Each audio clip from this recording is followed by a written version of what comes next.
Assalamualaikum warahmatullahi wabarakatuh.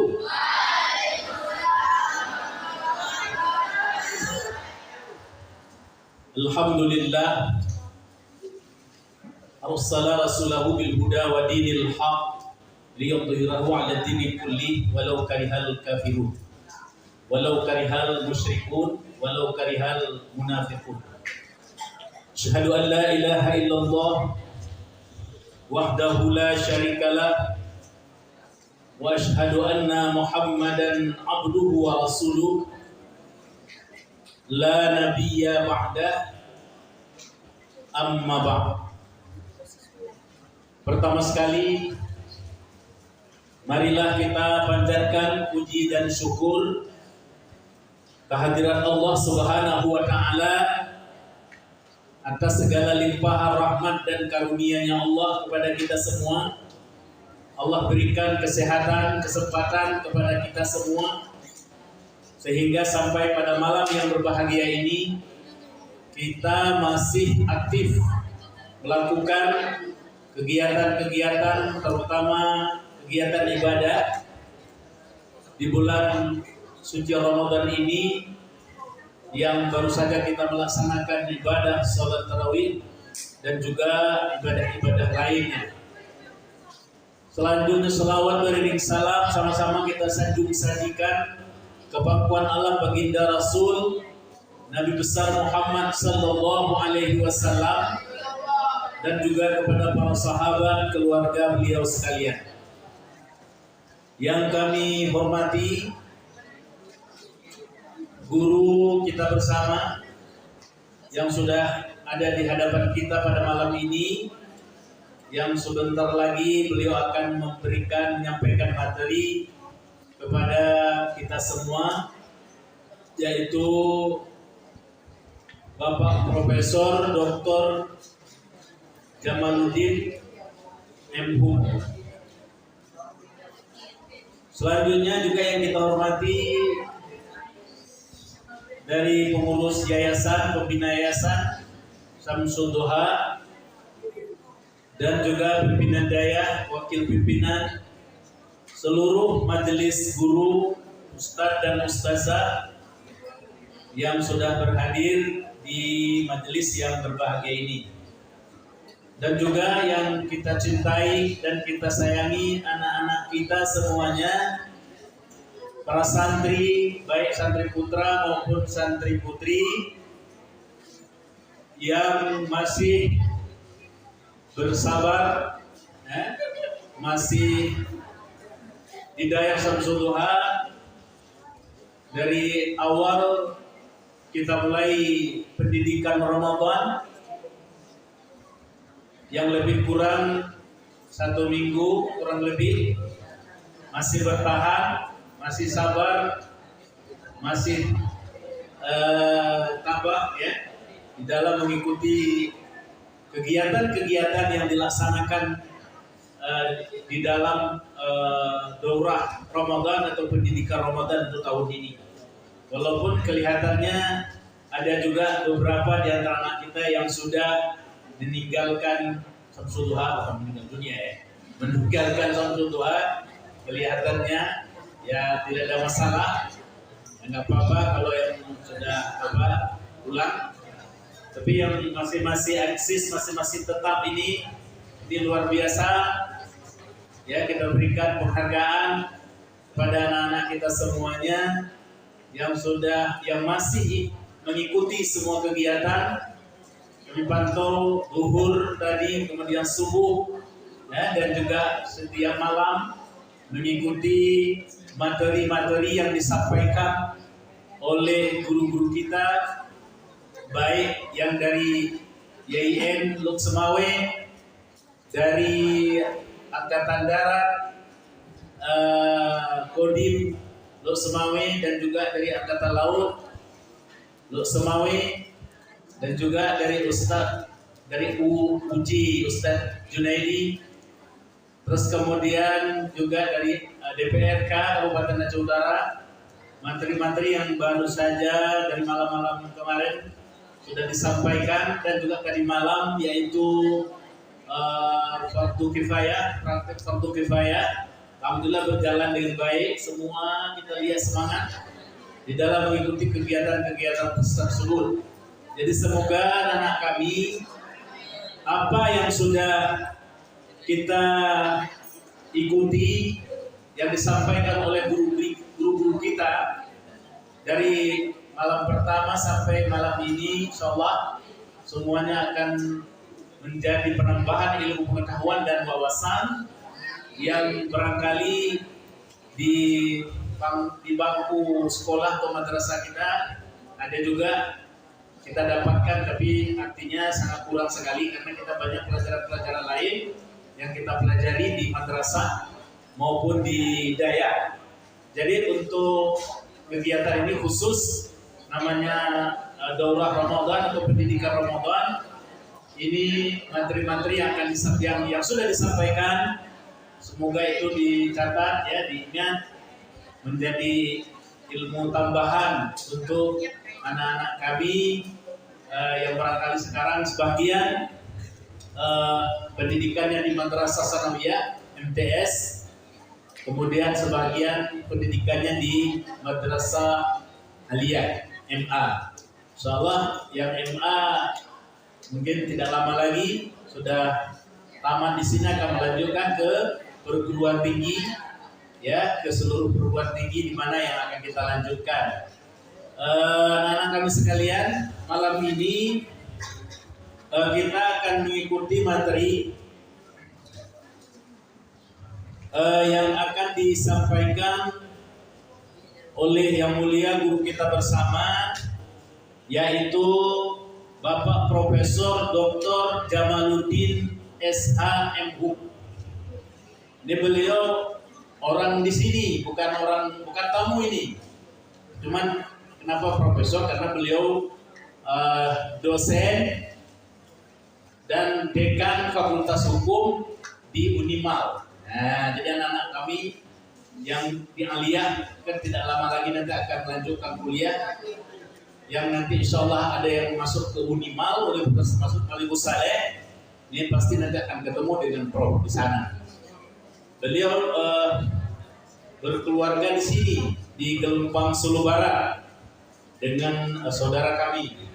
Jadi kalau saya panggil ini Pak Cik, karena beliau berkeluarga dengan Mak Cik saya Pak Cik Ustaz. Jadi Pak Cik sebenarnya, tapi karena beliau profesor kita juga kita panggil Prof. Jadi sebelum beliau menyampaikan materi tentang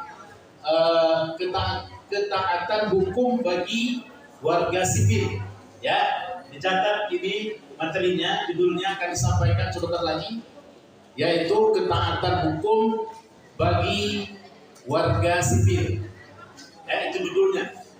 Lalu sebelum beliau akan menyampaikan materi sedikit, mari sama-sama kita lihat profil beliau, ya, yaitu nama beliau Profesor Dr. Jamaluddin SH.M.Hum. Beliau guru besar di Unimal. Kalau profesor itu guru besar, ya. Kemudian beliau sekarang menjabat sebagai dekan pada Fakultas Hukum Universitas Malikus Saleh.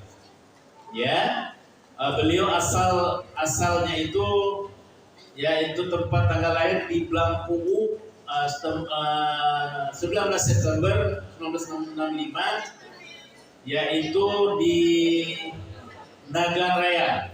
Kalau ada yang mungkin ada saudara atau apa di Nagaraya, nah, beliau asal dari Nagaraya. Nah, jadi kami kira ini saja, ya singkat saja kita sampaikan, yang lain mungkin nanti bisa dilihat lebih lengkap karena panjang sekali. Jadi intinya beliau sekarang adalah guru besar di Universitas Malikus Saleh, dekan Fakultas Hukum. Jadi beliau ahli dalam bidang hukum, ya. Jadi insya Allah itu nanti akan beliau sampaikan kepada kita semua. Mari anak-anak kami sekalian, karena ini penting, ya penting. Jadi mari kita dengar, kita perhatikan apa yang disampaikan oleh Bapak Profesor sebentar lagi. Jadi nanti di antara anak kami, baik yang putra yang putri, yang diberi kesempatan untuk bertanya, seperti malam-malam berikutnya, ya. Malam-malam yang lalu juga diberi kesempatan untuk bertanya, mengajukan pertanyaan. Jadi kalau kita tidak serius, tidak fokus mengikuti, mendengar, mau kita tanya apa nantinya, ya. Nah, jadi mari anak-anak kami sekalian, terutama yang putra, ini yang sudah kita lihat, yang putra ini yang kurang. Kalau yang putri 2-3 orang pasti ada setiap malam yang mengajukan pertanyaan, tapi serius mengikuti acara. Karena kalau tidak serius mengikuti acaranya itu, materi yang disampaikan, mau apa kita tanya nantinya. Kalau sambil tidur kan pas dibilang, nah, silakan bertanya. Tanya apa? Nah, jadi dari putra coba malam ini lebih banyak sampai 4-5 orang lebih bagus. Ya, jadi mari kita fokus semuanya.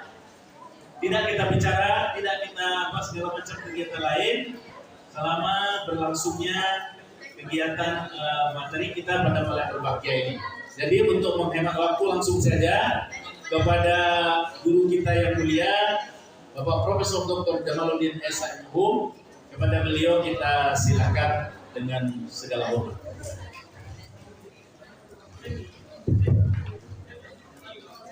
Oke, terima kasih. Bismillahirrahmanirrahim. Assalamualaikum warahmatullahi wabarakatuh. Alhamdulillahirabbil alamin wa bihi nasta'inu ala umuri waddin. Wassalatu wassalamu ala asyrofil anbiya'i wal mursalin wa ala alihi wa sahbihi ajma'in. Dan syukur dan berterima kita panjatkan kepada Allah Subhanahu wa taala sampai pada malam yang berbahagia ini. Pada kita, Allah masih diberi panjang kesehatan, kekuatan lahir batin sehingga dapat hadir di tempat ini dalam rangka pendidikan Ramadan, mengisi pendidikan Ramadan. Dan alhamdulillah pada malam ini tentu kita masuk ke-14. Kalau saya ke-14 karena nggak tahu ini ada puasa 15. Sudah 15, kita sudah 16. Jadi mudah-mudahan kita sama. Dari ini tentu sama. Kemudian selawat dari salam, mari sama-sama kita sanjungkan kepada Allah besar Muhammad SAW beserta keluarga dan sahabat sekalian. Yang kami hormati para pimpinan Yayasan Samsul Duha, Samsul Duha yang berhadir malam yang berbahagia ini. Kemudian pimpinan sekolah tinggi, Pak Ketua Sekolah Tinggi, kemudian pengurus lembaga pendidikan yang nggak tahu saya sebutkan satu persatu, para ustadz, ustazah, guru-guru yang hadir pada malam yang berbahagia ini, kemudian anak-anak kami yang sangat kami banggakan karena pada malam ini masih bertahan.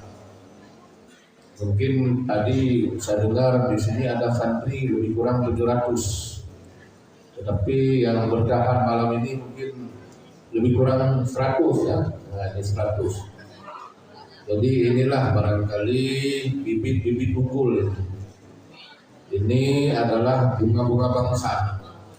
Tentu ya, negara ini, bangsa ini, masyarakat ini ke depan tergantung di tangan anak-anak kami sekalian selaku generasi penerus untuk menjadi pemimpin bangsa di masa akan datang. Ya, mudah-mudahan. Jadi sebagaimana tadi disampaikan bahwa saya diberi tugas oleh panitia Ramadan di Samsul Duha ini memberi sedikit materi terkait dengan ketaatan hukum bagi warga sipil. Tapi sebelum saya melanjutkan materi ini, kira-kira ada yang ingin ditanyakan? Nah ini, mana tahu. Kadang-kadang sebelum itu ya perlu ditanyakan dulu. Ada atau enggak ada? Jadi saya kalau masuk kuliah itu biasanya mempersilakan mahasiswa bertanya dulu. Jadi kalau orang zaman dulu ya begitu, satu-satu ditanya apa ada masalah, ada masalah. Jadi mudah-mudahan adik-adik sekalian ya, ini kalau nggak salah saya itu paling tinggi itu kelas 2 ya, kelas 2 MSen ya. Kemudian ada juga yang tingkat SMP mungkin, nah ini. Jadi mudah-mudahan ada yang masuk ke 5 nanti, kan itu lagi dengan saya. Jadi mudah-mudahan ada yang masuk Fakultas Hukum. Jadi di sana ketemu dengan saya lagi, tentu berbicara hukum yang lebih dalam. Karena ini terkait dengan ketaatan hukum bagi warga sipil. Jadi kenapa disebut warga sipil ini? Karena lawan sipil adalah militer biasanya. Maka kita tidak bicarakan hukum militer karena kalian itu tentu masih warga sipil. Tapi mana tahu nanti ada yang menjadi militer, saya tidak tahu. Ada yang memilih menjadi tentara. Jadi kalau memilih menjadi tentara, menjadi polisi dan sebagainya, tentu ada aturan hukum yang lebih khusus. Tetapi ini adalah disebut warga sipil. Warga sipil adalah masyarakat biasa. Tentara juga kalau sudah masuk dalam masyarakat itu menjadi warga sipil. Juga harus taat kepada hukum ya yang berlaku dalam kehidupan bermasyarakat. Jadi berbicara hukum itu ya, ini karena hukum ya, ingat hukum itu selalu dikaitkan dengan manusia. Karena orang yang menjadi subjek hukum. Adik-adik sekalian, kita semua itu adalah subjek hukum. Jadi hukum ya ditegakkan oleh orang dan berlaku bagi orang. Hukum tidak berlaku bagi binatang. Jadi binatang tidak berlaku. Walaupun binatang masuk makan tanaman orang, tetapi binatang tidak bisa duduk. Yang bisa duduk adalah orang. Maka oleh karena itu berbicara hukum, berbicara kehidupan manusia, berbicara kehidupan masyarakat. Jadi kalau kita lihat ya, manusia pada saat lahir itu adalah sendiri dan bebas. Seperti ada adik sekalian, pada saat lahir itu sendiri. Manusia itu tidak lahir ramai-ramai ya, sendiri-sendiri. Jadi jarang manusia itu kembar jarang. Ya, tetapi lahir itu tentu sendiri-sendiri. Jadi ketika lahir ya bebas. Tetapi manusia juga punya sifat, ya, punya karakter, punya bakat, kemauan. Ini yang dimiliki oleh manusia. Kenapa? Karena manusia berbeda dengan makhluk lain. Jadi manusia diberikan akal, ini yang bernama. Manusia diberikan perasaan. Manusia juga diberikan nafsu. Maka oleh karena itu, karena manusia diberikan akal, diberikan perasaan, diberikan nafsu, akal dan perasaan yang membedakan manusia dengan makhluk lain. Ini. Maka oleh karena itu, manusia itu punya sifat tertentu, punya karakter, punya bakat. Jadi adik-adik sekalian itu punya bakat. Ada yang bakat menjadi ya, pemain musik, ini barangkali. Ada yang bakat menjadi ahli hukum. Ada yang bakatnya menjadi dokter. Ini. Jadi ini macam-macam. Ya. Jadi barangkali tidak sama. Kemudian demikian juga kemauannya. Ada juga yang pendidikan barangkali selesai, MSen sudah selesai.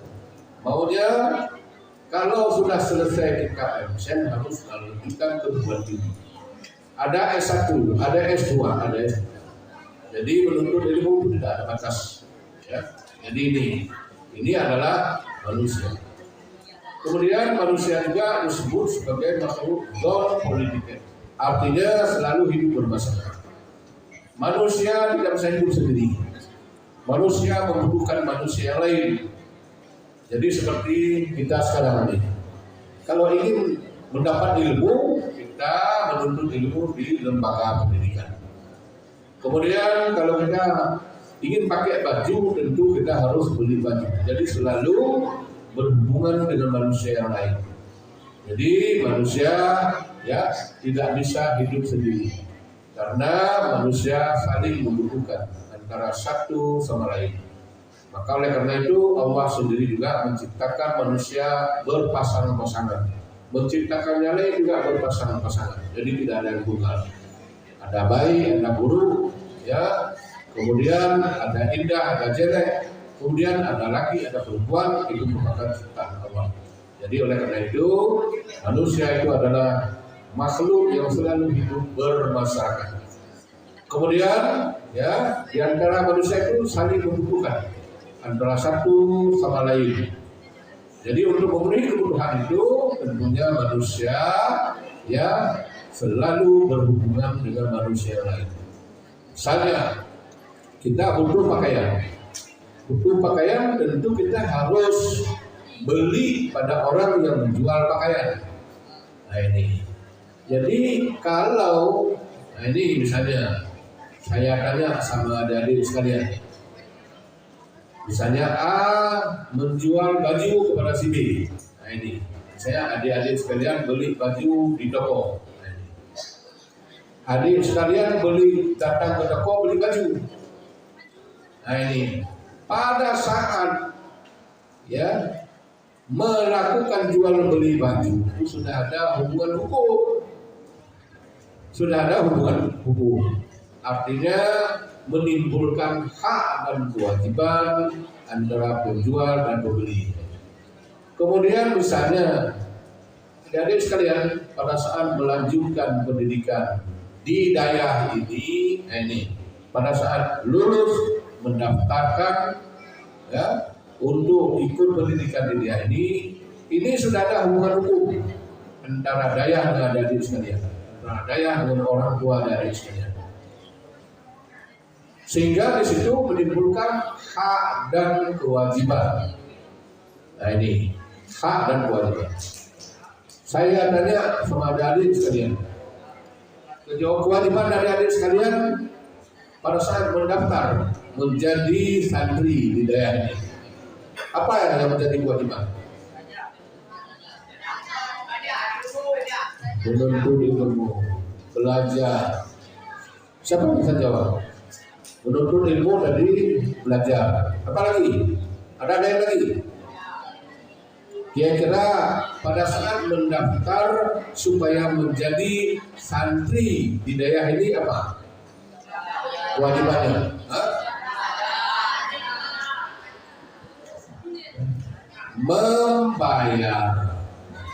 Membayar itu wajib. Ya, nah ini kan sudah ditentukan berapa uang pendaftaran, ya, kemudian berapa SPP. Nah, jadi itu kan sudah ditentukan. Jadi itu saat kita mendaftarkan menjadi santri ini sudah ada hubungan hukum, sudah ada hak dan kewajiban. Berarti adik-adik sekalian wajib membayar biaya. Sekarang hak adik-adik sekalian apa? Nah, berarti mendapatkan ilmu, belajar seperti malam ini. Nah, ini malam ini sudah mendapatkan salah satu hak untuk belajar tentang hukum. Sekarang saya tanya lagi, apa kewajiban bagi pihak daerah? Ya, apa? Nah, memberi ilmu kepada adik sekalian. Ya, memberi ilmu. Ini adalah menjadi kewajiban ya di pihak daerah. Kemudian apa hak pihak daerah? Haknya apa? Yang menjadi hak apa? Nah, mendapat uang pembayaran. Dan itulah yang menjadi operasional memajukan daerah ini, membangun daerah ini, kemudian membayar honor guru, semua adalah dari biaya-biaya adik-adik sekalian. Itulah yang disebut hubungan hukum. Jadi manusia selalu membutuhkan manusia lain, seperti adik-adik sekalian ya. Misalnya orang tua tidak mampu mendidik sendiri, maka orang tua memberikan adik-adik sekalian ke lembaga pendidikan Dayak supaya mendapat ilmu. Nah, inilah yang disebut bahwa manusia saling membutuhkan. Manusia sebagai makhluk non-politik. Artinya manusia tidak bisa hidup sendiri, manusia selalu membutuhkan manusia yang lain. Ada nggak kewajiban lain terhadap Dayak? Ya. Nah, ada nggak kewajiban lain selain membayar SPP? Kewajiban mematuhi semua peraturan. Ya. Kewajiban mematuhi semua peraturan yang dibuat oleh Dayak. Saya tanya kepada adik-adik sekalian, kira-kira peraturan yang dibuat oleh Dayak apa? Ya adik-adik kamu. Tidak boleh. Nah, tidak boleh membawa api. Tidak boleh membawa api. Ini aturan. Saya tanya lagi, ada yang tidak patuh? Nah, berarti jujur sekali. Kalau tidak patuh, ya padahal Dayak sudah melarang jangan bawa api. Kemudian ada yang tidak patuh. Yang tidak patuh orang taat hukum atau melanggar hukum? Nah, jadi ingat, itu sudah melanggar hukum. Yang sebenarnya yang diharapkan adik-adik sekalian menjadi suri tauladan bagi masyarakat, patuh terhadap aturan. Nah, itulah yang disebut dengan taat hukum. Jadi taat hukum patuh kepada peraturan yang dibuat oleh lembaga pendidikan Dayak. Jadi nanti kita lihat, karena di mana saja kita berada ada aturan hukum, ya. Jadi tidak hanya di lembaga pendidikan ini, di mana saja kita berada ada aturan hukum. Nah ini, kalau kita lihat di sini, apa ini? Kaedah sosial, apa? Yang bernama apa? Kaedah agama atau kepercayaan. Yang berasal dari mana? Nah, yang berisi apa? Larangan, perintah-perintah, serta anjuran-anjuran. Ada yang pelajari itu?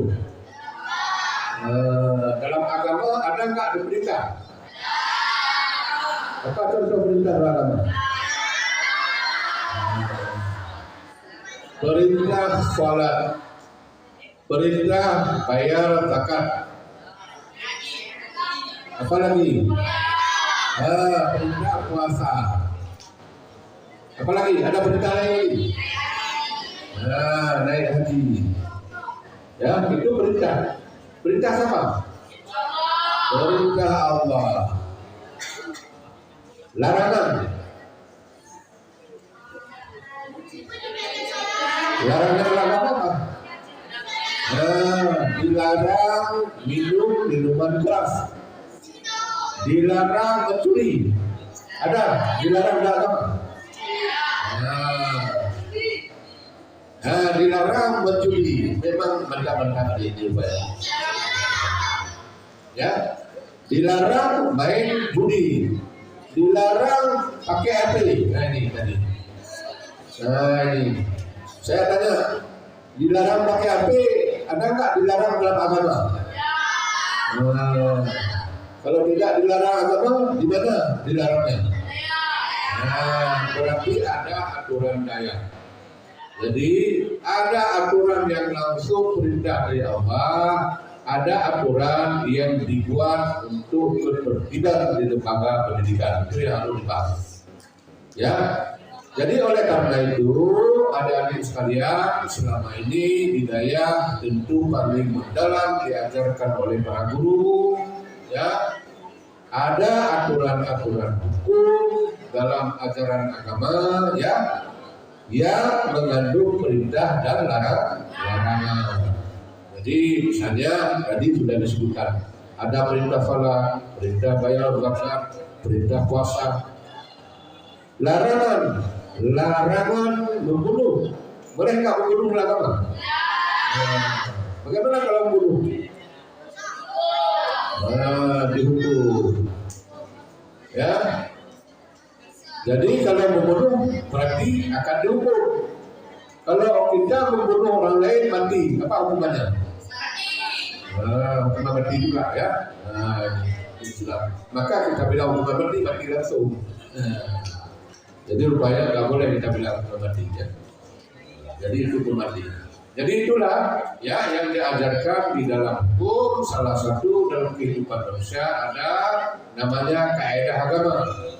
Saya tanya kepada adik-adik sekalian, ada nggak orang melanggar kaidah agama? Apa yang dia langgar? Contohnya apa? Masih ada juga orang Islam yang mencuri, ada? Ada orang Islam yang tidak salah, ada? Ini luar biasa. Ada itu luar semangat sekali saya. Kemudian apalagi? Ada nggak misalnya orang memfitnah? Ada?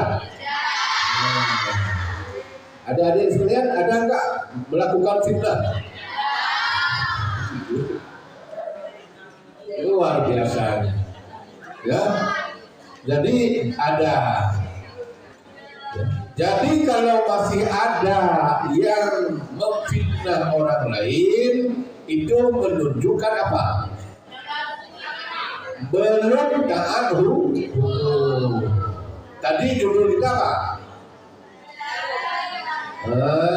Ketaatan hukum bagi warga sipil. Kalau ada orang yang masih mencuri, ada orang yang masih mengganggu orang lain, ada orang yang masih membawa api, itu namanya belum taat hukum.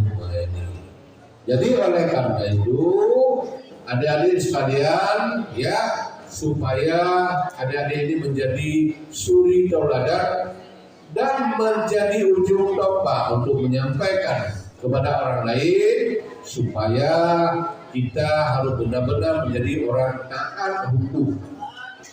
Taat hukum artinya aturan hukum kita patuhi dengan sepenuh hati. Kalau disuruh salat ya kita salat. Kalau misalnya ya, di tempat kajian seperti ini, ya saya tanya, misalnya kalau jatuh dompet orang, ini ada adik sekalian, ada kedapatan dompet orang, rupanya duit banyak di situ. Ini bagaimana?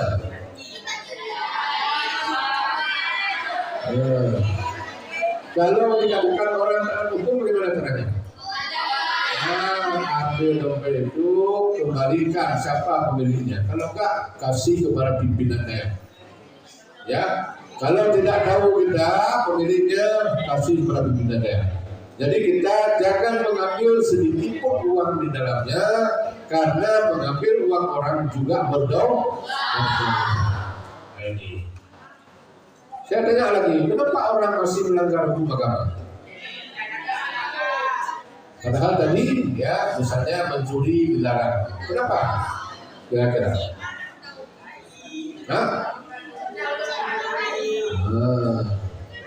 Karena ingat, kalau orang mencuri dalam hukum agama apa hukumannya?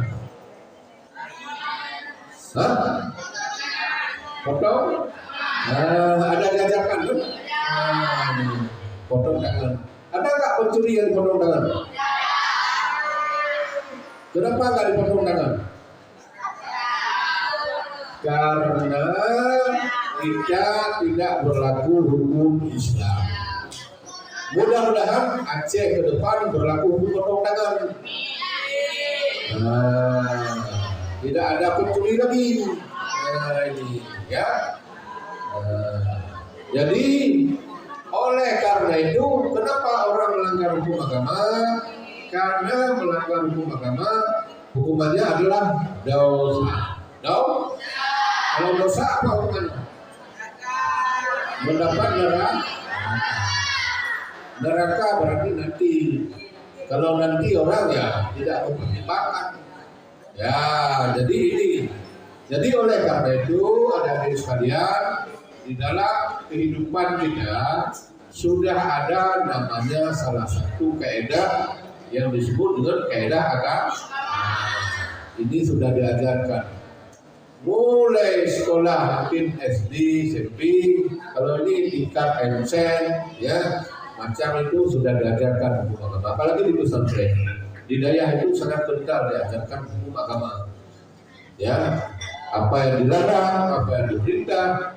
Tetapi masih banyak orang Islam tahu hukum Islam, tetapi melanggar hukum agama. Maka orang yang demikian disebut apa? Orang tidak taat hukum. Bantah. Jawabannya bantah.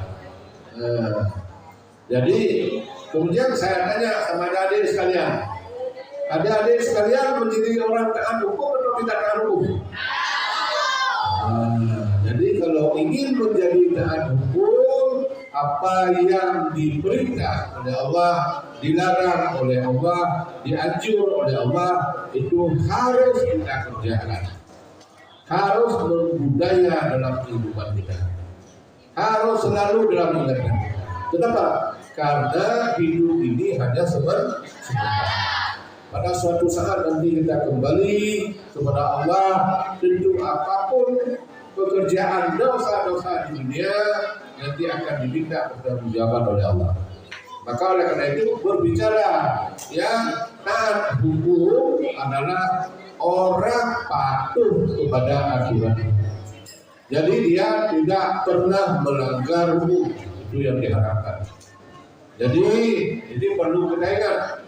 Barangkali inilah di negara-negara Muslim ya sampai kepada di Mekah barangkali.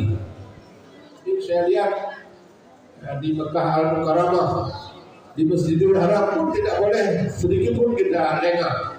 Kalau lengah ya sudah habis, dompet habis. Ya, jadi ini yang jadi masalah. Padahal di dalam ketentuan hukum agama itu sudah diatur ya. Ini terkait dengan hukum perintah, ada hukum larangan, ada hukum anjuran. Anjuran apa contohnya? Ya, misalnya ada haram, ada halal.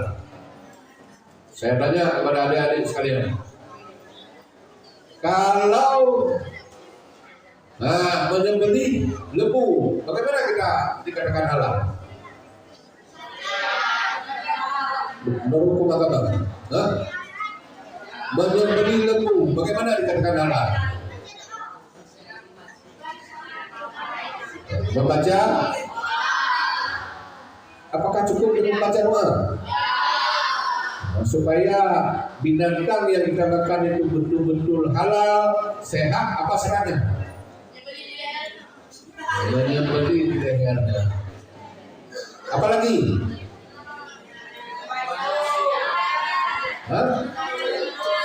Menghadap kiblat itu. Ada lain lagi?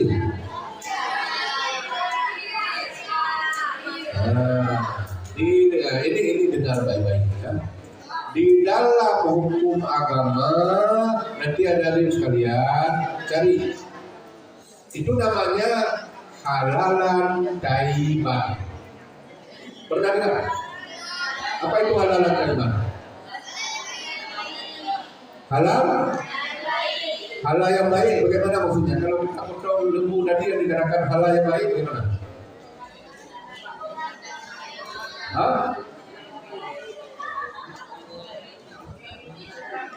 Bagaimana yang diajarkan? Ada nggak diajarkan? Halalan thayyiban. Coba yang laki satu orang tunjuk tangan yang bisa menjelaskan. Namanya halalan thayyiban. Itu hukum menyembelih binatang. Apa tadi halalan thayyiban? Ya. Coba dari perempuan ada yang bisa menjelaskan satu orang? Ya. Halalan thayyiban ya, binatang yang kita sembelih di samping menyebutkan nama Allah tadi, menghadap kiblat, kemudian binatang yang kita sembelih harus sehat. Ada nggak seperti itu? Budaya orang kita, apakah yang disembelih binatang yang sehat atau tidak sehat?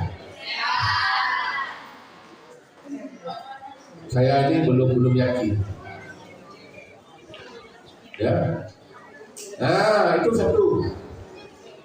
Nah, ini pengertian halalan iman.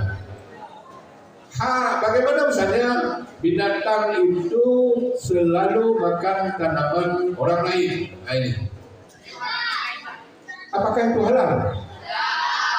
Nah, itu. Jadi kalau nggak halal, bagaimana binatang yang demikian? Ya.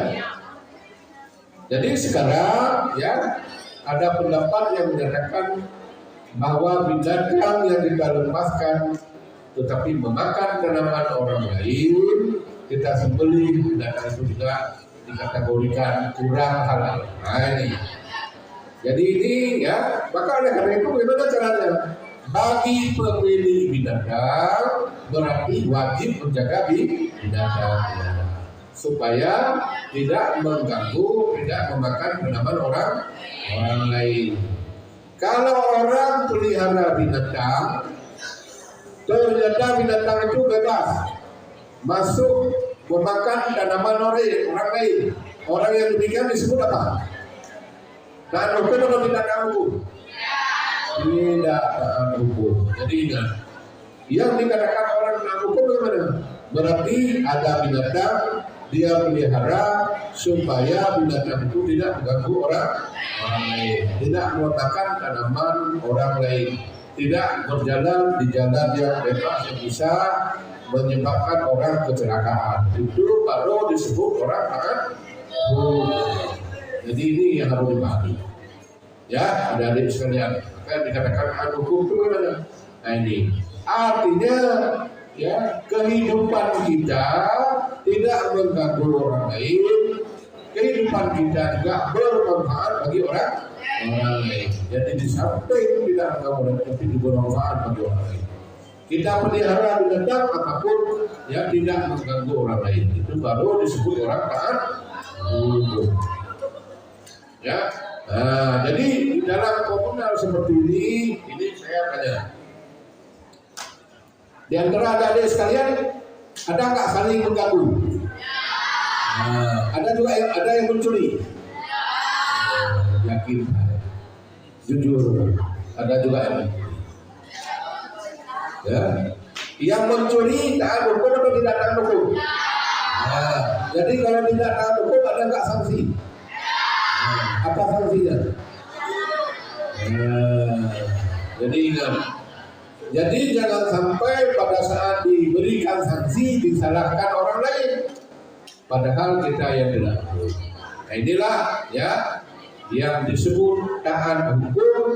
Tentunya kita tidak ya melakukan perbuatan yang dilarang oleh hukum, tetapi kita melaksanakan apa yang diperintah oleh hukum.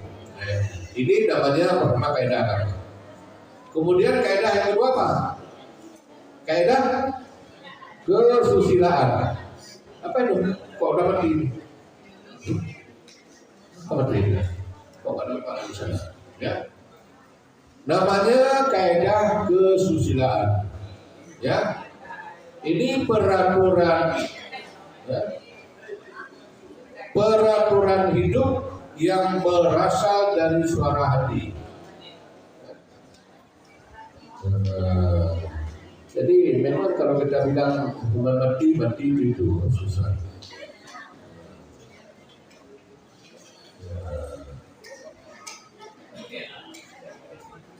Ya, ini namanya kaidah kesusilaan, peraturan hidup yang berasal dari suara hati manusia, yang mendorong untuk kebaikan akhlak pribadi guna penyempurnaan manusia.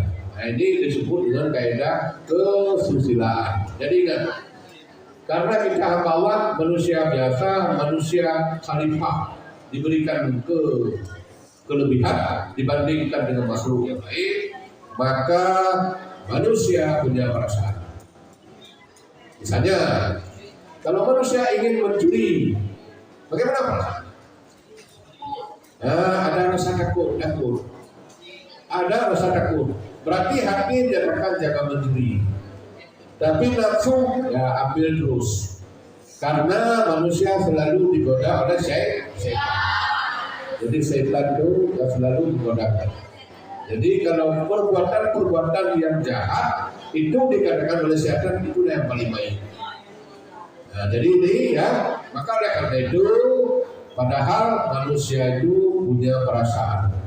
Ya, yang disebut dengan kaidah kesusilaan dalam kehidupan. Saya tanya, mencuri boleh enggak dari kesusilaan? Tidak boleh. Membunuh boleh atau tidak? Ada orang, misalnya setelah membunuh menyesal atau tidak? Berarti kalau orang membunuh namanya tidak taat kepada kaidah. Karena tidak taat kepada kaidah kesusilaan dalam kehidupan manusia. Kemudian yang ketiga itu kenapa? Tidak ada, bisa. Supaya adik-adik ini bisa lihat.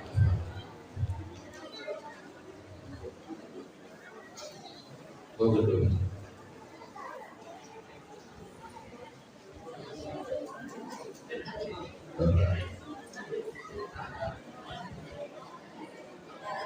Oh, karena baunya bisa dilihat dari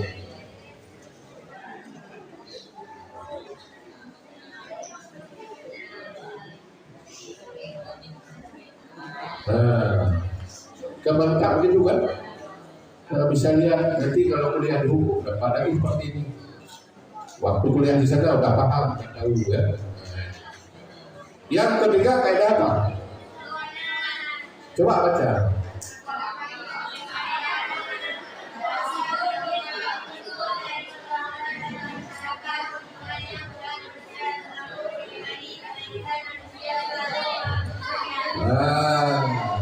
Kaidah kesopanan berlaku kalau ada orang lain. Kalau kita sudah berhubungan dengan orang lain, maka disitulah namanya ada sopan santun, ada etika. Misalnya ada orang tua, ada orang muda, siapa yang harus kita hormati? Orang tua. Orang tua di mobil tidak ada tempat dulu, kita ada tempat dulu. Siapa yang harus ada tempat dulu? Orang tua. Itu disebut sopan. Kalau kita makan 3 orang di meja makan, nah, 3 orang di meja makan, boleh nggak pakai baju? Boleh nggak tidak pakai baju? Kalau tidak pakai baju namanya tidak Kalau makan sendiri, tidak ada orang lain, boleh nggak pakai baju? Berarti sopan santun itu berlaku kalau ada orang lain. Jadi itu yang perlu diingat. Ya. Tapi itu terkait juga dengan moral. Ya, moral itu lebih tinggi.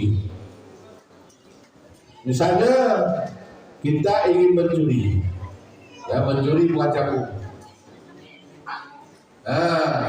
Ternyata 1 orang pun tidak ada. Boleh nggak kita mencuri? Tidak boleh. Boleh nggak kita mencuri? Kenapa nggak boleh? Karena bertentangan dengan moral, bertentangan dengan hukum. Hukum melarang mencuri walaupun tidak ada orang beli. Ini tidak boleh. Jadi demikian juga di lembaga pesantren Jangan pula nanti kedapatan lemari teman kosong, orang tidak ada, sudah beri duit ada di sana, langsung diambil. Waktu ditanya, oh tidak ada, mencuri. Padahal, ya, saya tanya, kalau tidak ada orang, ada nggak yang melihat kita mencuri? Siapa yang melihat? Jadi walaupun ya kita melakukan pencurian, tidak ada orang melihat, secara hukum dunia kita bisa bebas, tetapi hukum Allah tidak bisa bebas. Itulah yang disebut dengan apa tadi? Moralitas, moral. Maka yang paling penting dalam kehidupan kita adalah merubah akhlakul karimah, moral. Jadi itulah ada orang yang memang suka mencuri, maka perlu aturan hukum. Ini kaidah-kaidah yang pertama, ada kaidah agama, ada kaidah kesusilaan, ada kaidah sopan santun dalam kehidupan manusia. Yang keempat apa? Kaidah hukum. Apa itu kaidah hukum?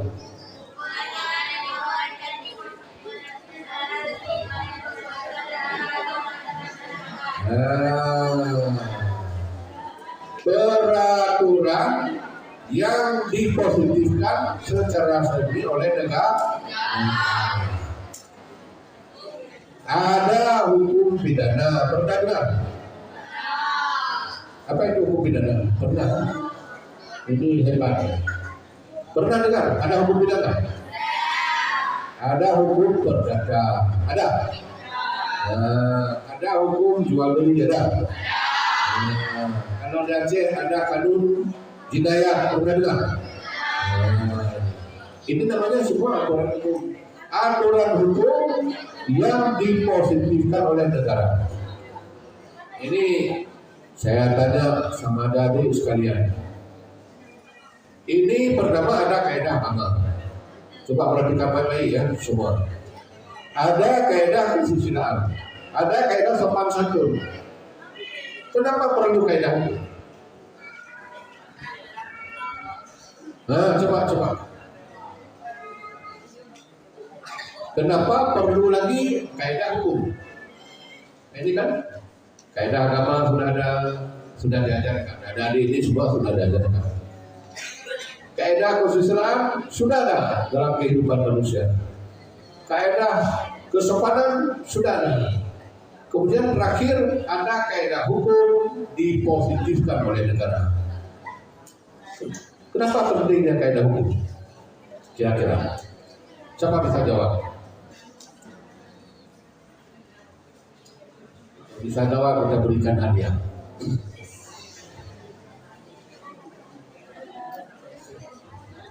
Hadiah buka puasa.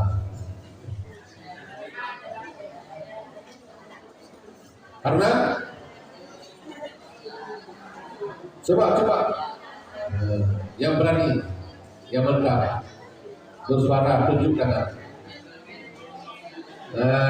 Bangun tunjuk tangan, menunjukkan orang ya yang hebat, ya sebagai bimbing kubur.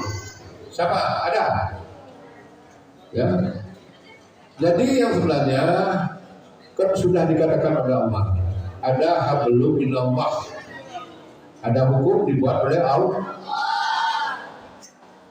Ada lagi hablum, hukum yang dibuat oleh manusia.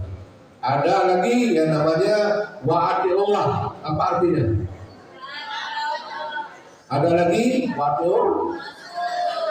Apa artinya? Apa lagi? Satu lagi. Wa'atiullah, wa'atiul rasul, wa'ulil. Ya, amri minkum.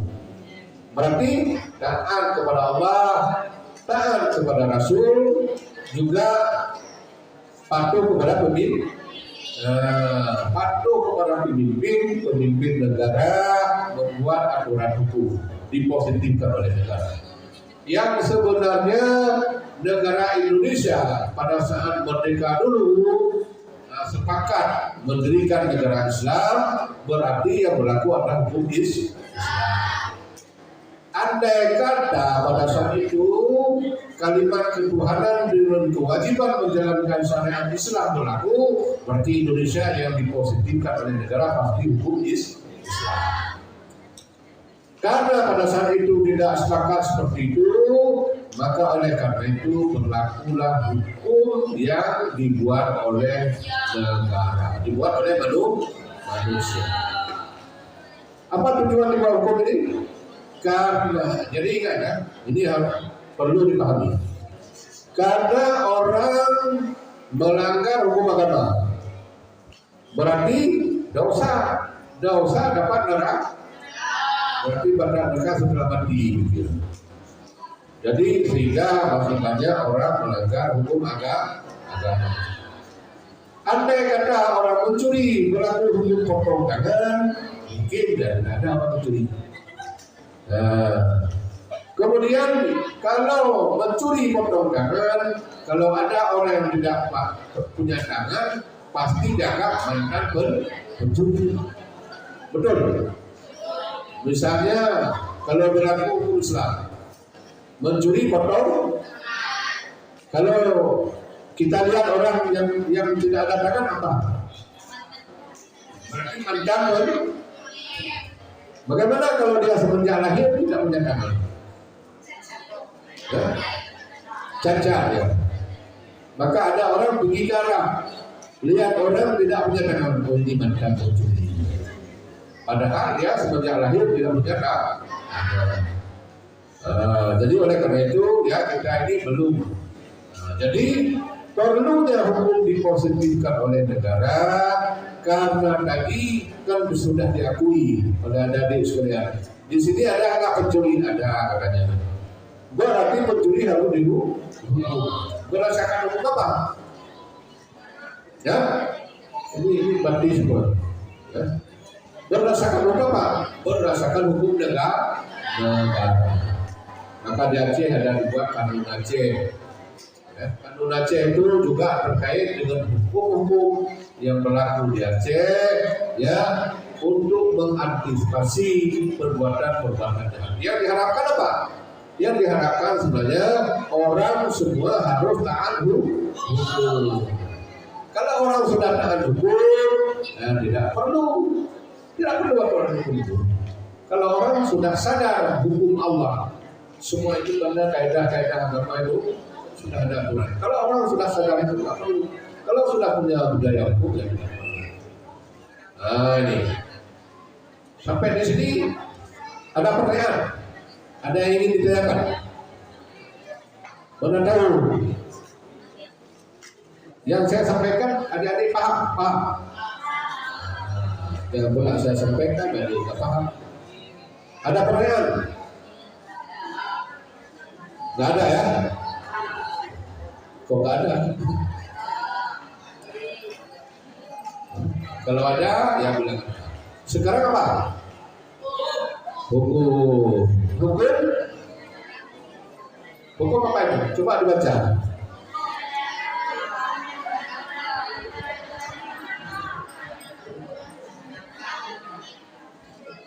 Nah, hukum himpunan peraturan-peraturan, perintah-perintah.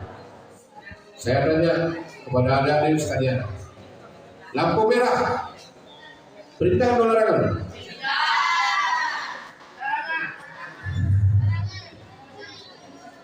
Lampu hijau.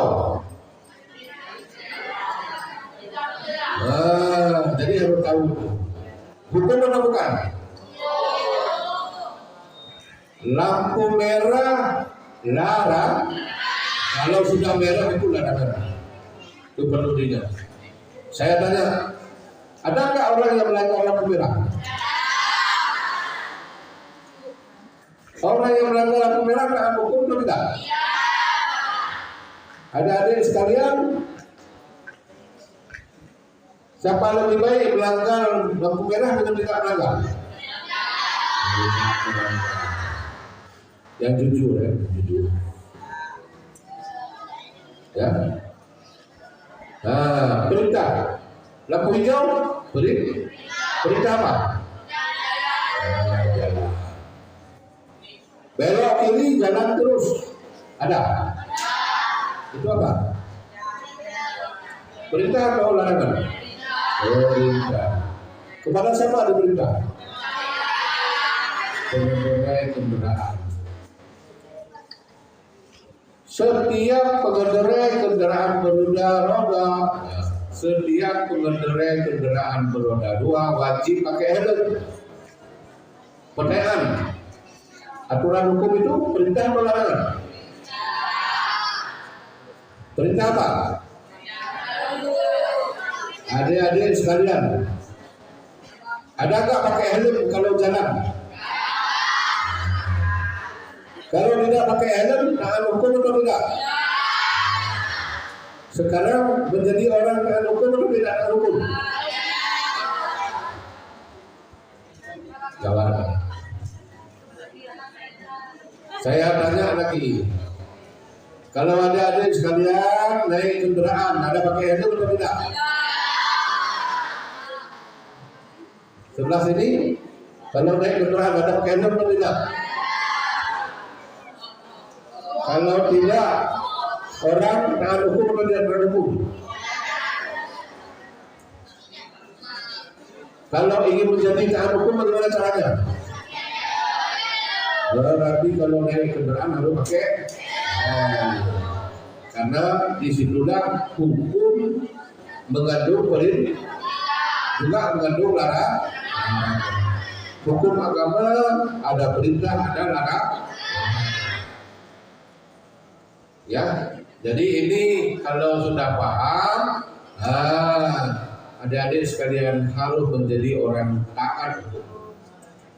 Adik-adik sekalian harus menjadi perpanjangan tangan menyampaikan kepada masyarakat umum, ya, supaya semua orang taat hukum. Jadi jangan sampai kita sudah tahu aturan hukum tetapi tidak taat hukum. Misalnya, ada nggak ditulis dilarang melepaskan hewan di sini? Ada nggak? Dilarang melepaskan hewan. Perintah atau larangan? Ada nggak orang yang melanggar? Berarti orang yang melanggar itu adalah tidak taat hukum. Sekarang yang kita harapkan taat hukum atau tidak taat hukum? Hukum. Ya, ada adik sekalian. Ya, adik-adik sekalian, ada nggak diperintahkan oleh guru untuk buat tugas? Ada tidak yang tidak buat tugas? Yang tidak buat tugas tahan hukum atau tidak? Ada nggak diberi sanksi? Kalau saya dulu, waktu kami sekolah dulu, SD, SMP, kalau tidak buat tugas itu dipukul oleh guru. Setelah dipukul oleh guru, ada yang menangis, pulang ke rumah, lapor lagi sama orang tua, dipukul lagi oleh bapak. Karena dikatakan tidak belajar. Berarti dianggap kita orang tidak taat hukum, tidak taat aturan. Ada tidak yang terlambat membayar uang sekolah? Kalau orang taat hukum bagaimana caranya? Membayar harus sesuai waktu. Itu baru disebut orang taat hukum. Saya tanya, membayar SPP perintah atau larangan? Perintah siapa? Perintah peraturan. Peraturan harus ditaati atau tidak? Jadi itu adik-adik ini semua sudah pandai semua. Cuma sudah pandai menjawab, juga pandai melanggar rupanya. Ya. Sudah tahu aturan, pandai menjawab, ada juga yang melanggar. Masih ada. Jadi tidak pakai helm. Jadi ini yang harus dipahami. Hukum kalau di sana itu apa? Himpunan peraturan perintah-perintah dan larangan. Jadi ini yang diatur oleh hukum. Yang mengurus tata tertib satu masyarakat, oleh karenanya harus ditaati oleh masyarakat. Jadi adik-adik sekalian, kalau ada aturan yang berlaku di lingkungan daerah Samsul Duha, wajib dipatuhi atau tidak wajib? Wajib dipatuhi. Salah satu aturan tadi apa? Tidak boleh bawa HP. Berarti kalau bawa HP itu namanya tidak taat aturan. Kalau tidak taat aturan, berarti orang tidak taat hukum. Jadi ini yang harus dipahami. Jadi yang mana orang taat hukum, mana orang yang tidak taat hukum. Kalau kita sudah taat hukum, pasti hidupnya damai. Tidak ada orang yang marah. Kita hidup nyaman. Apapun kondisi kita nyaman. Kalau kita sudah menjadi orang taat hukum. Kalau kita tidak taat hukum, pasti ada masalah berurusan. Ya, dimanapun kita berada berurusan dengan hukum. Jadi ini disebut ya perintah hukum ada larangan. Ada ciri-ciri hukum. Apa ciri-ciri hukum? Coba dibaca. Apa lagi?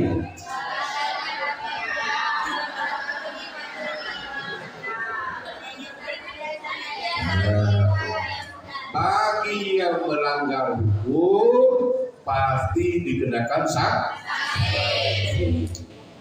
Jadi adik-adik sekalian, kalau ada tadi ya dilarang membawa api, ternyata didapatkan membawa api, ada sanksi atau tidak? Apa sanksinya?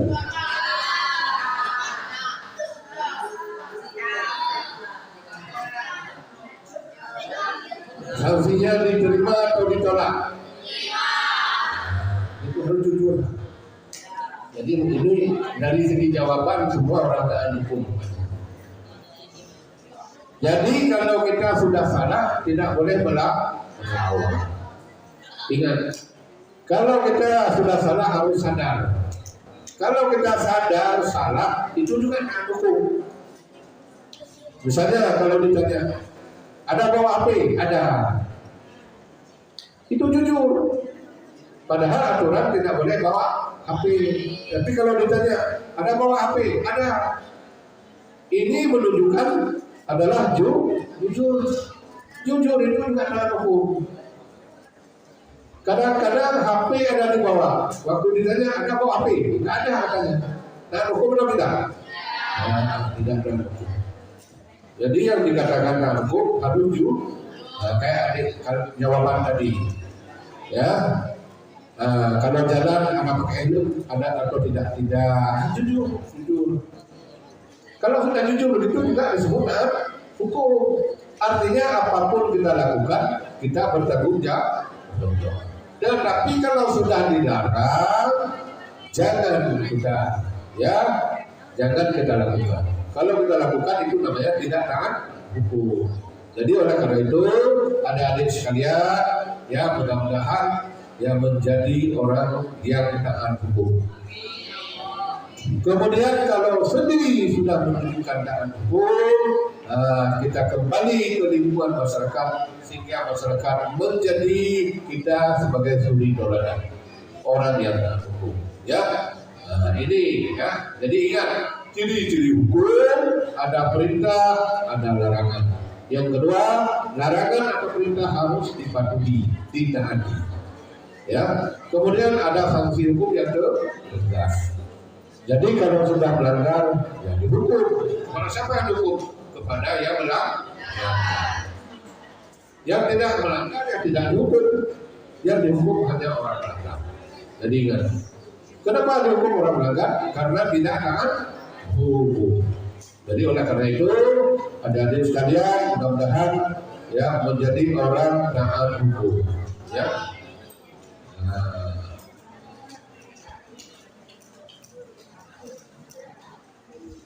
Apa itu? Apa itu taat hukum? Kesadaran. Apa Kesadaran itu menjiwai. Misalnya setiap pengendara kendaraan roda 2 wajib pakai. Jadi kita sadar. Apa sadar? Bahwa pakai helm untuk melindungi kepala. Kalau terjadi kecelakaan. Karena banyak sekali orang meninggal ya kecelakaan karena terbentur kepala. Maka dengan demikian, walaupun tidak dipaksa, tidak dihukum, dengan kesadaran sendiri kita pakai helm. Itulah yang disebut dengan kesadaran masyarakat terhadap hukum. Sadar. Lampu merah tandanya apa? Berhenti. Kalau orang berhenti di lampu merah, sadar hukum atau tidak sadar hukum? Sadar. Jadi itu. Jadi ingat. Jadi hadirin sekalian, setelah kuliah hari ini, setelah menerima pembelajaran ini, menjadi orang taat hukum. Kalau lampu merah berhenti, ya. Kalau ada dompet orang jatuh, kita ambil kembali. Jangan kita miliki. Yang pula baru nampak dompet bagaimana kita miliki. Ini namanya orang tidak taat hukum, tidak sadar hukum. Jadi oleh karena itu ada di sekalian, mudah-mudahan menjadi orang yang sadar terhadap hukum. Yang kedua apa?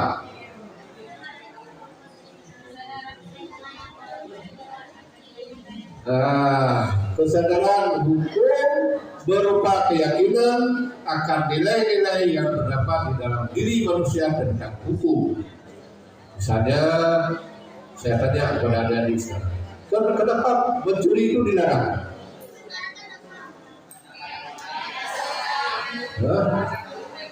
Mencuri dilarang, kenapa? Karena mencuri merugikan orang lain, maka dilarang. Di dalam jiwa kita itu sadar bahwa kalau kita ambil barang orang lain tentu akan rugi orang lain. Jadi dengan kesadaran itu berarti kita tidak akan mencuri, karena kita menilai pada diri kita sendiri bagaimana kalau uang kita dicuri oleh orang lain. Sedih atau tidak? Sedih.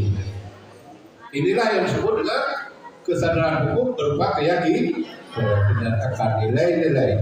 Jadi kalau kita mencuri harta orang, harus kita pikir diri sendiri. Kalau harta kita dicuri gimana? Maka oleh karena itu, itulah yang disebut orang sadar hukum.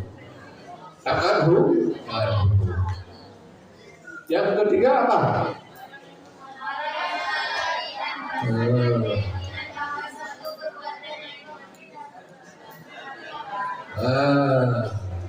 Sebab kalau di sini disebut orang yang mengalami dan merasakan keyakinan bahwa suatu perbuatan yang konkret harus dilaksanakan atau tidak dilaksanakan. Artinya ada perintah, ada larangan. Yang perintah berarti dilaksanakan. Itulah yang disebut dalam agama apa? Amal ma'ruf nahi munkar. Berarti amal kita laksanakan sebanyak-banyaknya. Yang dilarang harus kita tinggalkan. Jadi ini baru disebut orang taat hukum. Bagaimana orang taat hukum? Yang dilarang tidak dikerjakan, yang diperintah dikerjakan. Kalau di daerah ini apa yang diperintahkan? Belajar. Ada yang diperintahkan? Dilaksanakan atau tidak? Masuk sekolah jam berapa?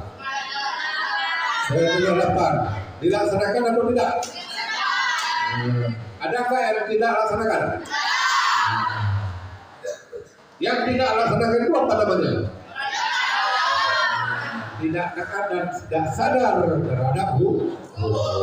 Tidak ada kesadaran hukum. Jadi orang yang sadar hukum, kalau dikatakan jam 7:30 kita masuk sekolah, berarti 5 menit sebelum guru masuk kita sudah di dalam kelas. Itulah yang disebut orang sadar bu. Jadi kita taati, kita patuhi yang diperintah, kita jauhi yang dilarang. Ya, maka oleh karena itu kalau kita sudah melakukan pelanggaran dihukum, ya wajar atau tidak? Wajar. Luar biasa jawaban Pak Ketua. Semangat adik-adik. Ya, nah ini supaya tahu ya, supaya paham betul orang taat hukum, orang sadar hukum. Maka oleh karena itu ada adik sekalian menjadi orang yang sadar hukum sehingga menjadi orang taat hukum. Jadi dimanapun kita berada tentu ada aturan hukum yang mengatur kehidupan kita supaya kehidupan kita nyaman, damai, tentram. Ya, kalau kita tidak taat hukum pasti tidak damai. Banyak pencuri, tapi atau tidak? Misalnya di pesantren ini banyak pencuri, aman atau tidak? Tidak aman. Maka oleh karena itu bagaimana cara supaya tidak banyak orang mencuri, agar orang sadar hukum dan taat hukum. Kelima apa?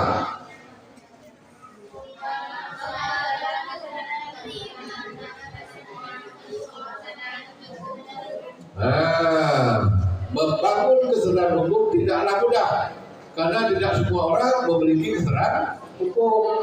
Jadi tadi kan sudah saya tanya di sini ada nggak yang mencuri? Ada. Maka membangun itu tidak mudah. Walaupun dia sudah tahu aturan hukum, tahu sanksinya ada, tetapi orang juga melanggar hukum. Tetapi tidak semua, 1-2. Ada juga orang mencuri karena lapar, ada. Ya. Kalau mencuri karena lapar boleh atau tidak? Tidak juga kan? Kalau lapar bagaimana caranya? Minta sama orang, minta lah. Ya. Jadi ini semua itu kan sudah diajarkan. Ya. Yang kenapa?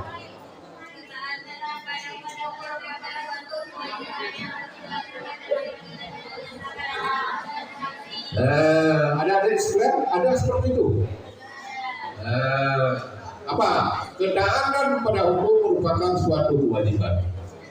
Membayar SPP wajib. Masuk kelas wajib. Masuk pengajian wajib atau tidak? Wajib. Jam berapa masuk pengajian? Wajib. Ya, puasa wajib atau tidak? Mengikuti pendidikan malam ini wajib atau tidak? Wajib ya.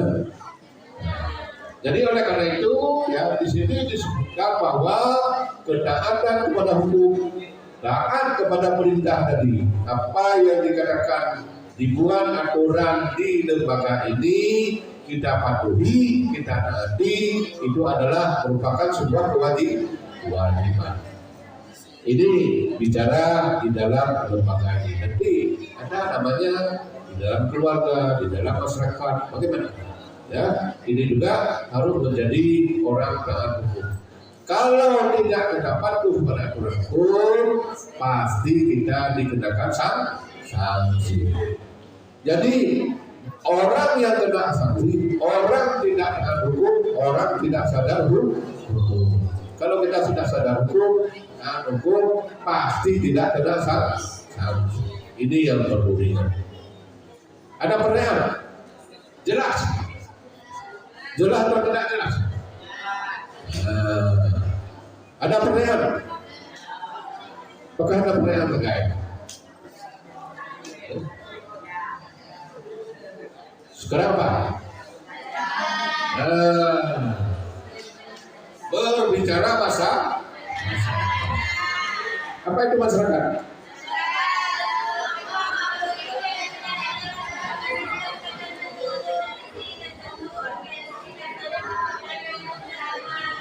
Mantap, mantap. Saya tanya kepada adik-adik sekalian. Adik-adik sekalian ini masyarakat atau bukan? Masyarakat apa? Masyarakat yang sedang belajar di pondok pesantren. Ada tak aturan di sini? Maka adik-adik sekalian disebut sekelompok masyarakat yang berada di tengah-tengah pesantren ini. Tentu di pesantren ini ada aturan. Aturan itu harus dijalankan. Jika tidak dijalankan itu namanya tidak ada aturan. Karena setiap orang sudah berada di sini itu harus mengikuti aturan yang ada di sini. Kalau tidak mengikuti itu namanya tidak taat hukum, tidak sadar terhadap hukum yang berlaku di lembaga pesantren Samsul Doa. Belum tentu sama ya aturan di pesantren ini dengan pesantren lain. Bisa berbeda. Maka di sini disebut sekelompok makhluk hidup yang berada di lingkungan mana dia berada. Kalau ada adik sekalian, ini mungkin ada yang dari Takingon, ada dari Bunda Maria, ada Aceh Utara, macam-macam. Tentunya aturan yang berlaku di dalam masyarakat masing-masing juga berbeda, tidak sama. Maka aturan itu harus kita patuhi, ya, harus kita patuhi. Karena masing-masing masyarakat punya budaya sendiri-sendiri. Misalnya, saya tanya, orang Pidi ada nggak sini? Ada nggak orang Pidi? Nggak ada ya? Di situ ada orang Pidi? Ada. Misalnya kalau orang Pidi, kalau kawin dengan orang Pidi dikasih rumah katanya. Ya, orang kawin dengan orang Pidi, kalau perempuan orang Pidi dikasih rumah. Tetapi kalau kawin orang Pidi laki, orang Aceh Utara perempuan, masalah atau tidak? Karena orang Aceh Utara tidak kasih rumah. Inilah yang disebut bahwa ada kelompok-kelompok masyarakat dengan aturan, adat istiadat, budaya yang berbeda-beda antara satu sama lain. Nah, ini juga adik sekalian harus paham, ya. B apa itu? Sistem dalam masyarakat saling berhubungan antara satu sama dengan yang lainnya, yang membentuk satu kesatuan. Maka ada namanya masyarakat pesantren, ada namanya masyarakat kampung, ada masyarakat desa, ada masyarakat negara, ada masyarakat kecamatan, macam-macam masyarakat. Nah ini. Kemudian yang ke C, apa lagi?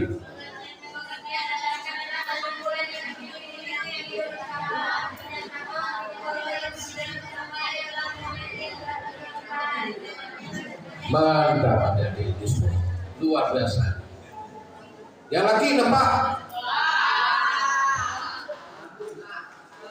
Ya.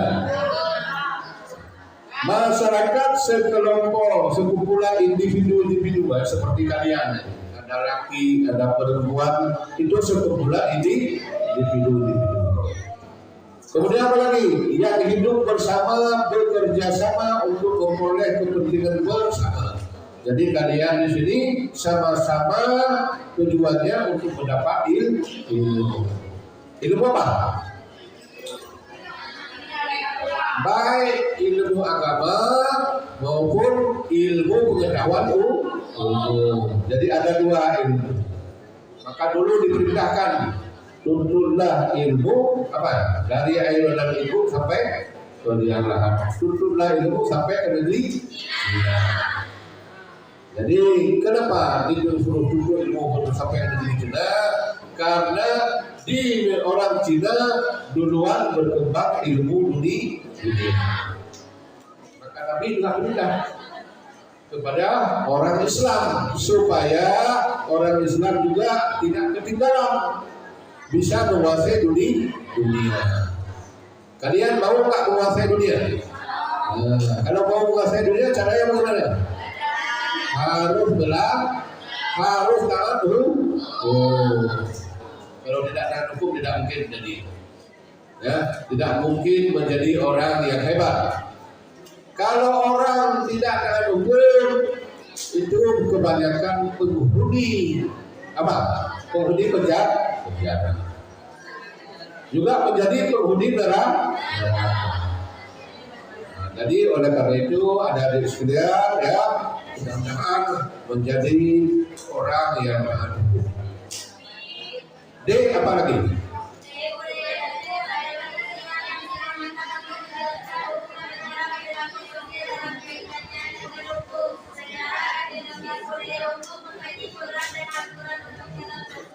Yang laki nggak bisa baca, ya?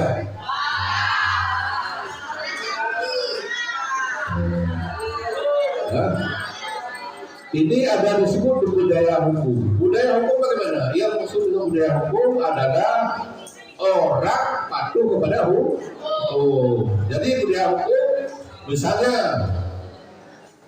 nah ini kan libur nanti setelah puasa, misalnya 5 hari setelah hari raya, semua harus kembali ke pesantren. Maka itu ketentuan. Karena ketentuan sudah demikian, sehingga adik-adik sekalian balik kemari tetap tanggal 5 setelah hari raya. Itu namanya sudah orang yang demikian sudah berbudaya hukum. Kemudian misalnya kita masuk sekolah setiap saat tepat waktu, itu namanya orang berbudaya hukum. Kemudian ada lampu merah, kita berhenti, itu orang sudah berbudaya hukum. Jadi ingat, itu namanya budaya hukum. Budaya hukum artinya orang sadar terhadap aturan hukum yang berlaku. Jadi kalau dilarang bawa HP, tidak bawa HP, tidak perlu HP. Ini baru disebut budaya hukum. Jadi ya, maka mudah-mudahan adik-adik sekalian menjadi orang yang punya budaya hukum. Ini apa lagi? Pernah dengar nggak masyarakat madani? Apa itu masyarakat madani?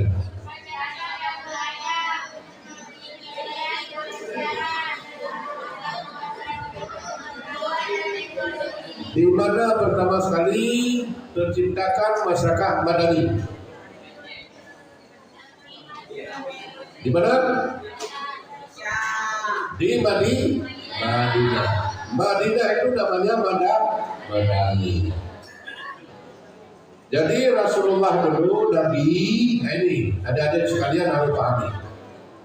Nabi buat hukum, ya ada 3 pertimbangan. Lebar pertimbangan Nabi juga hukum. Apa? Aturan hukum harus berprinsip kemanusiaan. Nah, itu Nabi buat hukum. Aturan hukum yang dibuat harus punya prinsip kemanusiaan. Maka di sini disebut apa? Menghargai apa tadi? Masyarakat madani, apa itu tadi? Menghargai hak-hak asasi dalam hidup. Maka Nabi dulu buat hukum, orientasinya adalah harus berprinsip kemanusiaan. Apa artinya? Melindungi hak-hak asasi manusia. Apa contoh hak asasi manusia? Apa contoh hak asasi? Hak hidup. Siapa tadi bilang hak hidup? Memang mantap. Hak hidup, hak asasi manusia. Maka manusia sesama manusia tidak boleh membunuh, karena mati itu bukan urusan manusia. Urusan siapa? Urusan Allah. Maka oleh karena itu Nabi dulu membuat hukum harus berprinsip kemanusiaan, artinya manusia itu harus dilindungi, tidak boleh manusia saling membunuh. Jadi coba bayangkan, saya tanya, bayi dalam kandungan ibu boleh nggak digugurkan? Nah ini, jadi ini harus dilindungi hak ini. Bagaimana kalau darurat, boleh atau enggak? Saya tanya, kalau darurat boleh atau enggak? Boleh, kalau darurat mau. Bagaimana contoh darurat? Kalau tidak digugurkan berarti meninggal kedua-duanya. Mama meninggal, bayi meninggal. Nah, maka daripada meninggal kedua-duanya harus diselamatkan salah satu. Siapa harus diselamatkan? Anak atau ibu? Ibunya. Memang sudah tahu lagi. Saya lihat itu luar biasa. Berarti sudah belajar hukum berbangsa. Ya, maka oleh karena itu Nabi dulu melahirkan masyarakat Madinah yang disebut dengan masyarakat Madani karena Nabi buat hukum yang pertama apa tadi? Berprinsip kemanusiaan. Yang kedua, untuk melahirkan masyarakat Madani di Madinah. Ya, bagaimana menciptakan masyarakat taat hukum? Nah, ini yang dilakukan oleh Nabi. Supaya masyarakat Madinah itu semua patuh kepada hukum. Masyarakat Madinah diusahakan oleh Nabi menjadi masyarakat berbudaya hukum. Masyarakat yang taat kepada hukum. Maka oleh karena itu Nabi pada saat itu membuat namanya piagam Madinah. Pernah dengar piagam Madinah? Nah, nanti ada di sekalian lagi. Mentah-mentah. Nggak perlu kita sampaikan lagi, sudah mentah aja dan nadanya. Cuman belum berbudaya hukum tentu saja. Masih kurang taat hukum. Karena tadi saya tanya ada pakai helm tidak.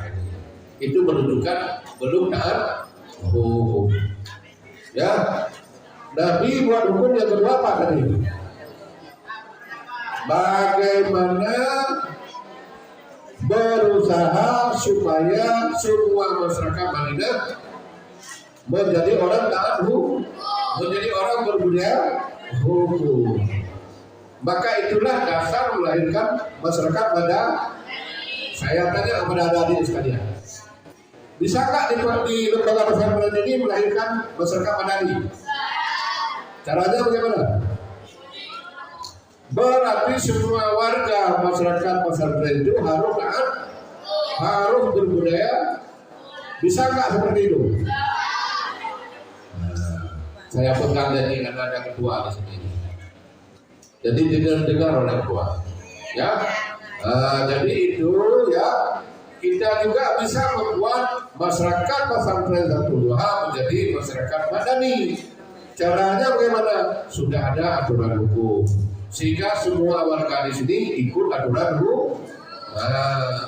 Yang ketiga, untuk melahirkan masyarakat Madani, apa?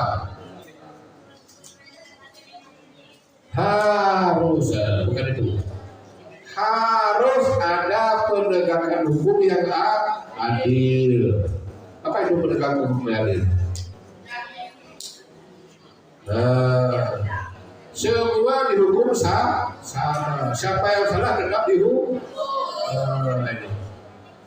Jadi semua salah itu kena hukuman. Tidak ada anak hukum. Jadi sama.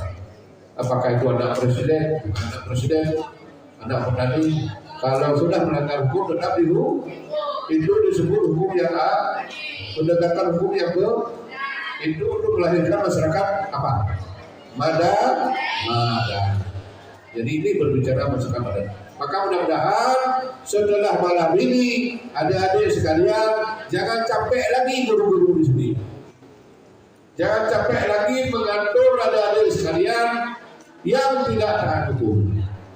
Mudah-mudahan menjadi masyarakat Madani menjadi contoh bagi orang baik. Jadi ini ya yang perlu diingat. Kita sampai jam berapa? Oh, sudah cerah. Oke. Jadi karena ini waktu ya. Jadi ini ada contoh hukum yang hidup di lingkungan keluarga. Jadi ini maksudnya bahan-bahan ini nanti bisa ditinggal di sini. Nanti adik-adik sekalian bisa baca. Barangkali ada yang ingin ditanya ya, silakan untuk bertanya. Ini saya kembali pada saudara dulu. Baik, anak-anak kami sekalian, masih semangat? Anak putra masih semangat?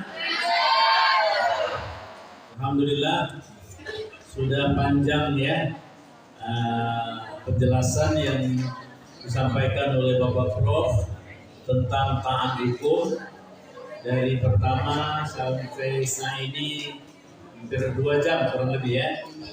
Tentu banyak hal yang kita sudah pahami dan tentang ketaatan hukum,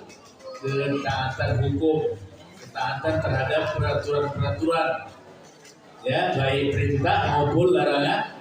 Karena hukum itu kan ada yang perintah, ada yang dilarang hukum juga. Nah, jadi baik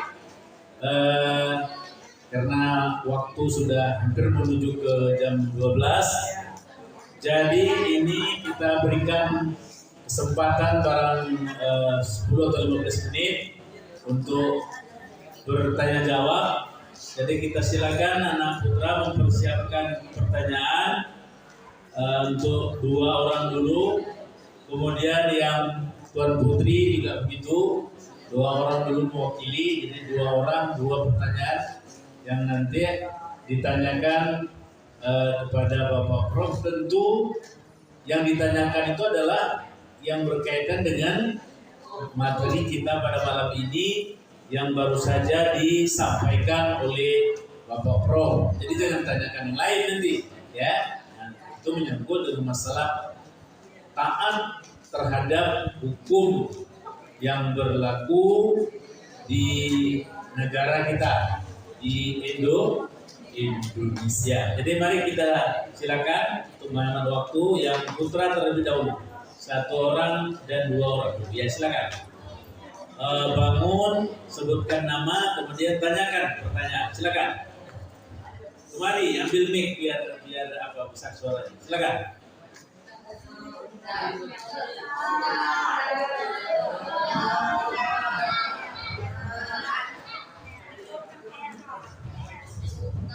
Silakan terus, jangan malu-malu. Jangan malu, tanyakan aja. Nah ya, silakan. Udah ya, terus mari.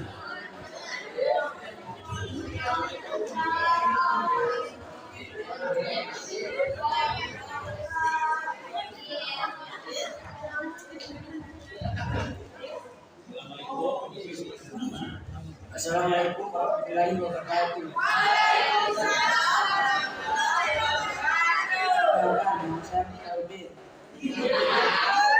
Saya dari kelas 2.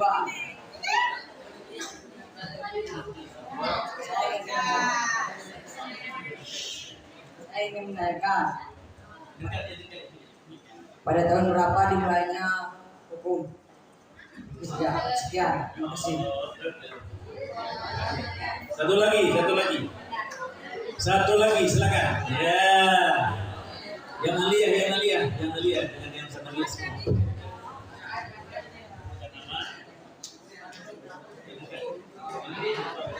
Perkenalkan, nama saya Al-Nabari Al-Fatan dari perwakilan kelas 1 Sanawiyah.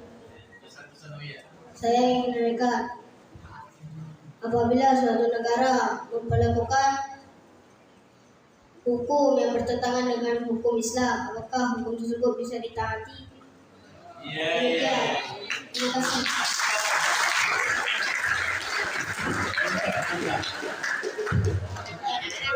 Satu lagi dari Alia, ini Sanawiyah dua. Yang Alia kan lalu. Coba yang Alia 1 orang. Silakan. Yang 2 tadi sudah Sanawiyah. Tiba yang Alia, itu udah ya. Coba. Di luar dulu. Coba silakan. Yang alia? Ada? Halo?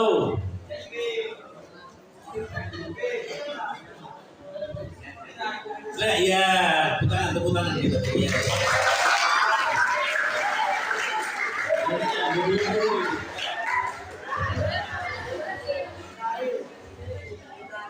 Perkenalkan, nama saya Muhammad Fikri, perwakilan dari kelas 1 Aliyah.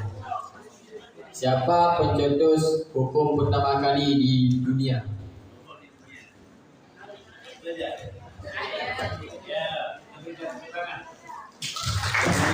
Baik, sudah 3 orang ya. Sudah 3 orang dari putra. Sekarang kita mintakan ke yang Tuan Putri juga 3 orang. Dari Sanawiyah dan dari Aliyah. Kita tidak sebutkan berapa jumlah dari Aliyah, pokoknya semuanya ada 3 orang. Silakan. Ya, silakan. Silakan terus. Jangan malu. Jangan malu. Kamu terus ya. Berikan tangan. Ya.